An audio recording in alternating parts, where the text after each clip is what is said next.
시청자 여러분 안녕하십니까? 여성은 40대 중반부터 난소가 급격히 노화돼 50세 전후로 기능을 상실하여 여성 호르몬이 생성되지 않는 폐경을 맞게 된다고 합니다. 갱년기 여성의 비뇨기 질환은 꼭 비뇨기과를 찾아야 한다고 하는데요. 여성들의 비뇨기과 방문율이 저조한 건 남성들만이 가는 곳이라는 편견 때문이라고 합니다. 필요한 경우 비뇨기과의 정확한 진단을 받아서 치료해야 한다고 하는데요. 김재율, 김점순 두 기자가 비뇨기과를 찾아봤습니다. 안녕하세요, 원장님. 네, 안녕하십니까. 여성은 40대 중반부터 난소가 급격히 노화돼 50세 전후로 기능을 상실하면서 여성 호르몬이 생성되지 않는 폐경을 맞게 된다고 하는데요. 네, 그렇습니다. 그렇다면 갱년기 여성도 비뇨기과에 와야 하나요? 네, 그렇습니다. 이제 보통 갱년기라고 하면 안면 홍조, 수면 부족, 우울증, 신경 과민 등 다양한 증상이 생기는데 보통은 산부인과를 찾는 여성분들이 많습니다. 네. 하지만 갱년기 여성의 비뇨기과 질환율은 30% 이상이며 나이가 들수록 더 증가하게 됩니다. 하지만 비뇨기과 질환이 있어도 산부인과를 찾는 여성들이 아직도 많은 실정입니다.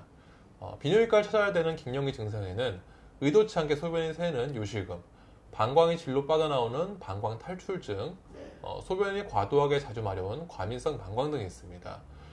질전막이 위축되면 생기는 지렴이나 성교통 등으로 성기능 장애가 있을 때도 비뇨기과를 찾는 게 도움이 되시게 됩니다. 여성 비뇨기과 질환은 초기에 관리하면 쉽게 치료되지만 장기간 내버려두면 만성 질환으로 악화돼서 조기에 대처하는 것이 중요합니다.